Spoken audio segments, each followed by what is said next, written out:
cold was not just biting. It was the kind that took. It took ears first, then fingers, then memory. Then, if you stayed too long, breath. The man trudged forward, alone, through a world without color. The wind screamed like it had lost something. His boots, soaked and frozen, no longer creaked, they cracked. With each step, the fabric of his coat stiffened more, as if the frost was trying to turn him into part of the landscape. The snow wasn't soft. It stung like ground glass. The air clawed at his lungs.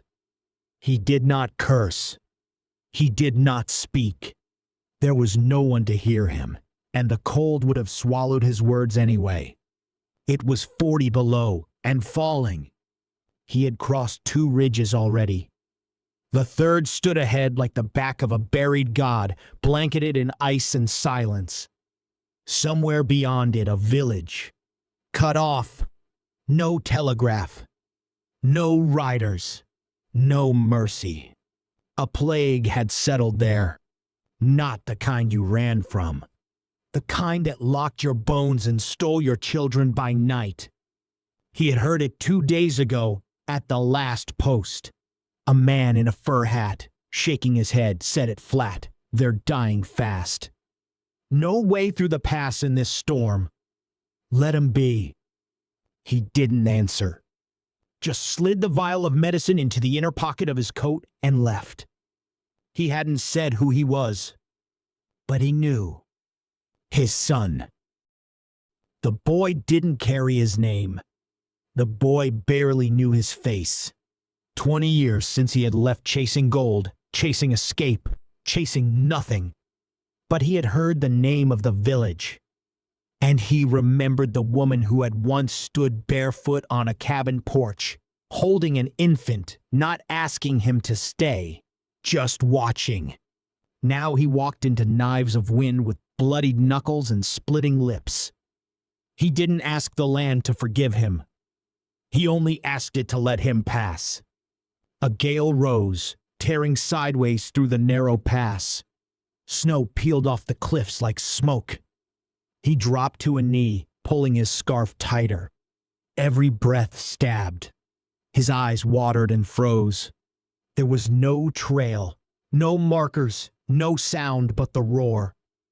Still, he moved, slowly, dragging one foot, then the other. He didn't pray, but he remembered. He remembered the boy's name, and the medicine in his coat burned against his chest like fire. By midnight, the wind began to die. It had grown weaker because it was tired of howling. He stood on a slab of rock beneath a jagged overhang where the cliff broke the gale just enough to crouch and breathe. The moon, veiled behind ice-threaded clouds, gave little light, but enough.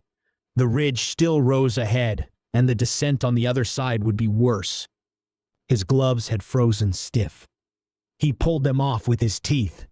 Fingers raw, cracked and blind to touch, found the inside coat pocket. He located the vial, still intact. He exhaled slowly. If it had shattered. No sense finishing the thought. The cold didn't care for regret. He took out a square of jerky and bit down. It snapped like bark. His jaw ached with every chew, but he forced it down. Not for the taste. To stay standing. Behind him, nothing. The snow had eaten his path. Ahead, the ridge, pale like a bone beneath skin. He remembered building fences in Montana once. Men argued where to plant the posts, as if the land belonged to anyone. This ridge didn't argue. It simply stood. Then something passed through him. Not thought. Not memory. Something deeper, like the mountain itself was watching. He stood, knees popping like dry sticks. Shoulders heavy. Everything he had left on his back. Everything he'd ever wanted ahead. In a house. In a village, windows going dark. with a boy he had never held. And he didn't know if he would reach him. He began the climb. The slope angled hard. Snow softened every step, turned stone to ice. Twice he slipped, once rolling 5 feet down and nearly losing his coat. He didn't shout. No one to hear. No time for pain. His breath rasped like torn cloth. Midway up, the world tilted. Not the ground his vision. Hunger struck like a hammer. Dizziness surged in his chest. He dropped to his knees, fists buried in snow. Iron filled his mouth. His lips were bleeding. He closed his eyes and saw her, barefoot like before, on the porch. Wind, a crying infant too young to know someone was watching from the trees. He hadn't returned, not once. But now he was here. Atonement wasn't for preachers. It was a ridge, a storm, a vial of medicine in a frozen coat. He opened his eyes. They burned. The moon had shifted. He was nearly there. The last 100 feet were a wall of scree and packed snow. He moved on all fours, teeth clenched, legs shaking. One mistake here, and his name would be gone with the wind. But then he reached the crest. He stood, and the ridge was behind him. Ahead, only darkness, wind, and a stretch of white that gave nothing back. He took one breath, then another, and kept moving. He started down just before first light. The ridge behind him faded into shadow. Before him, the slope dropped steep and wild, broken by wind-cut stone and powder-heavy drifts. The mountain offered no trail, only a direction down, and he followed. The first 20 yards were careful steps, then a slip, then another. By the time the sun edged the horizon, he was sliding half the distance, digging heels and hands to slow the fall. He moved like a man chased, though no one followed. The cold did. His legs burned. His arms ached. But the valley grew closer. He stopped beneath a twisted pine. His heart pounded in his throat. He took out the vial and held it, still unbroken, still sealed. He closed his hand around it. No path remained, only deep snow and ice. Each step was blind faith. A misstep now wouldn't hurt, it would bury him. He moved. The snow swallowed his boots. The wind crept into his sleeves. Frost bit under his collar. But he didn't stop. A memory passed, like a flicker between blinks. The boy was 5, maybe 6. A friend of a friend brought news once said the kid was bright, quiet, good with his hands. Built a sled from scrap wood and rope. Said he looked nothing like his father. He never asked what that meant. Now he wondered if the boy remembered him at all. He broke through a crust of ice and dropped knee-deep into the drift. Pain lanced his side. He pushed forward. He blinked. There was something ahead. A shape in the snow. Small, upright, still. A boy, maybe. No coat. Just a thin figure, arms at his sides. The man raised a hand. The shape didn't move. Didn't flinch. Then it turned. Walked into the trees. Not hurried. Not scared. Like it knew the way. Like it wanted him to follow. He did. Branches clawed at his shoulders. His boots caught in roots. He moved faster, then slower, then stumbled. And the shape was gone. He stood in the clearing, chest heaving, pain rising up his side like fire. He turned in place, blinking hard. But there was nothing. No boy. No tracks. Only white. His legs folded. He fell forward into the snow. The sky spun above him, gray and blurred. Then nothing. He hadn't slept. Not really. Just closed his eyes once, leaning against a crooked trunk, but the cold made sure he didn't stay long. His back ached. His knees felt splintered. The wind had stopped some hours ago, but the silence it left behind felt worse. It was the kind of silence that made you feel like the only living thing left. The trail, if it could be called that, leveled out now flatter, but more treacherous. Snowdrifts hid gullies. Ice crusted over deadwood and buried holes. The next village, if memory served, sat beyond the narrow gorge. Maybe 2 miles more. He adjusted the strap on his coat. The pain in his left thigh was sharper now, a deep, pulsing throb. He didn't remember falling that hard, but he must have. Blood had frozen into the fabric, black and stiff. He moved forward. 1 step, then another. His breath rasped. His throat felt peeled raw. There was no spit left in his mouth.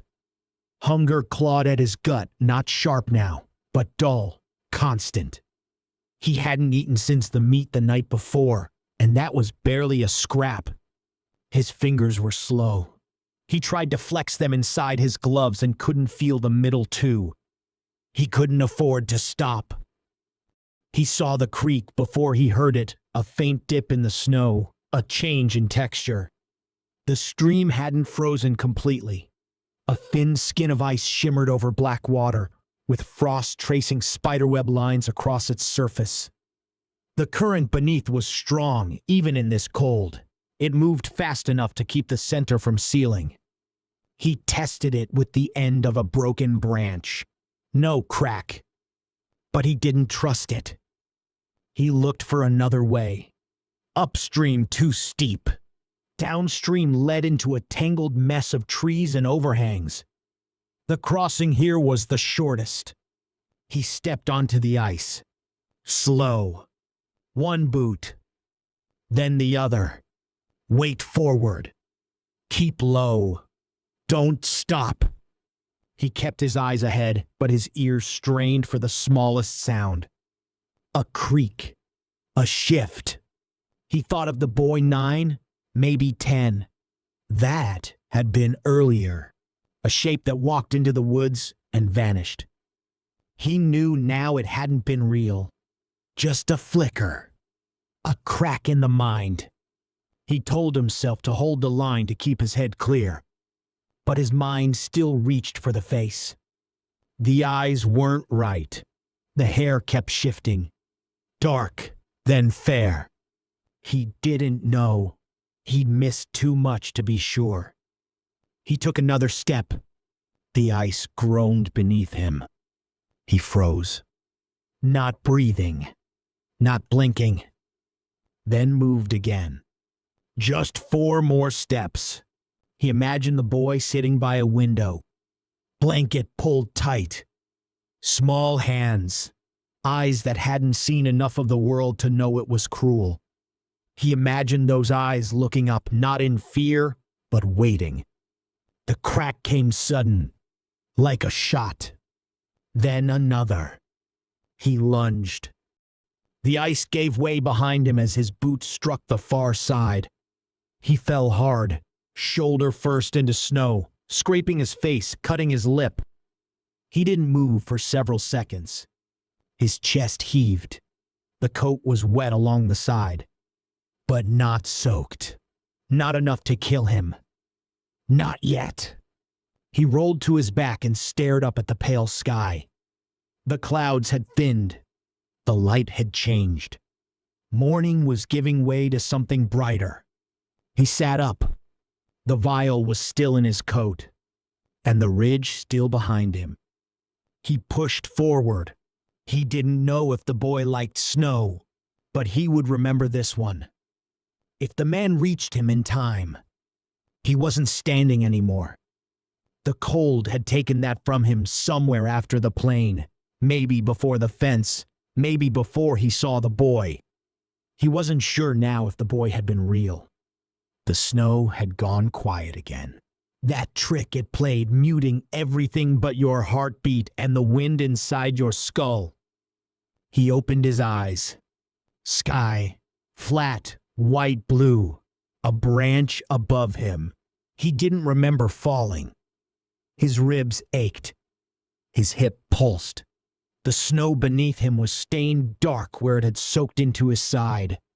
Not blood. Not water. Something between. He blinked. Tried to raise his head. The boy was gone. The door was closed. There was no boy. There never had been. He sat up with a grunt that scraped his throat raw. His teeth were chattering now. That was good. That meant his body hadn't stopped trying. He looked at the ridge behind him. A smear in the distance. Then ahead. There it was. Not a vision. A village. Barely more than a clutch of roofs and chimneys. Dead still. No lights. No smoke except one thin column from the smallest house, tucked low, its frame leaning eastward like a man ready to fall. He'd seen that smoke once before, or thought he had. It didn't matter. Now it was real. He forced himself to his feet. The world swayed. He steadied, pulled his coat tighter, and felt the vial still pressed to his chest. He moved. The houses stood like gravestones, spaced and silent. Windows boarded or broken, doors shut. Snow drifted up against the walls, claiming the lower halves. He passed the chapel. Its steeple had collapsed. A cross lay half buried in the snow. No one had touched it. He stepped through the narrow lane between buildings, boots dragging, every joint screaming. And then the door. The house with the smoke. He knocked once. His hand left blood on the wood. No answer. He leaned in, pressed his head to the frame. He could hear something. A cough. A voice, faint. He opened the door. The warmth hit like a slap. Not heat, just less cold. Enough to make his knees soften. Inside dim light, a hearth barely alive, a bed in the corner. And a boy. Not the one from the snow. This one was real. Lying still, eyes closed. Beside him, the woman. Older now. Her face drawn tight. She didn't rise. Just stared at him. He reached into his coat, pulled out the vial, hand shaking, held it out to her. She looked at him, then at the boy, then stepped forward and took it, not hesitating, not trembling, like she had been waiting. And he collapsed. Everything went dark. When he opened his eyes, the world was still. No wind. No burn in his lungs. No sting in his fingers. Only weight. The kind you feel when breath returns. He was lying on a narrow bed near the wall. The room was dim, warm enough that the frost had melted from his beard. A blanket coarse, familiar covered him to the chest. His coat hung near the stove. His boots were gone. He blinked. The air smelled of boiled roots, old smoke, and something faintly sweet like lard and wood ash. She was there, sitting in a chair by the hearth, sleeves rolled, hands resting still in her lap. She wasn't looking at him, but she knew he was awake. "You brought it," she said quietly. He didn't answer, not because he couldn't, just because the words would have taken more than they were worth. She turned toward him. Her face was harder now. Not unkind, just carved by years. Like everything out here. He's resting. Fever broke during the night. The silence after that wasn't heavy. It just was. He turned his head, slowly. Across the room, near the far wall, a smaller cot had been pulled closer to the hearth. A boy lay curled under 2 blankets, chest rising steady. Dark hair, a thin hand over the covers. He watched him breathe. She stood and poured a cup of something hot. Not tea, just warmth. She brought it to him. He took it. "Thought you were dead," she said. No edge. No demand. Just fact. He nodded. That much was true. "You left," she added, "but I don't think you ever meant to stop carrying us." He didn't answer, but his eyes stayed on the boy. Minutes passed. Then the boy stirred, opened one eye, then the other. His gaze moved across the ceiling, across the room, and stopped on the man in the bed. They looked at each other. No one spoke. Then the boy blinked, sat up a little, looked at his mother. She gave a slight nod. He stood and walked across the room. Slow, careful steps. He stopped near the foot of the man's bed, looked again. "You came a long way," he said, voice quiet. The man nodded. "For me?" Another nod. The boy smiled. He said, "Thank you," and went back to his cot. The woman sat again, and the man, the one who had crossed the ridge, the one who had burned through the cold, the one who should have died out there, leaned back into the pillow. The wind was gone, and for the first time in years, he slept without fear, without motion, without the need to wake. Just sleep. Like the cold had no more claim on him.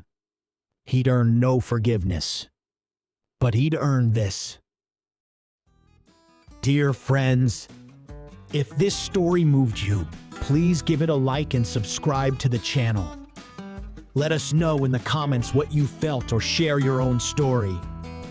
Sometimes just telling it makes all the difference. What do you think happened after? Did the old family accept him again? Did the mother ever tell the boy who that man truly was? Or was it enough, in the end, just to bring the medicine and nothing more? We'll see you next time, right here on Wild West Untold, where the forgotten stories still breathe.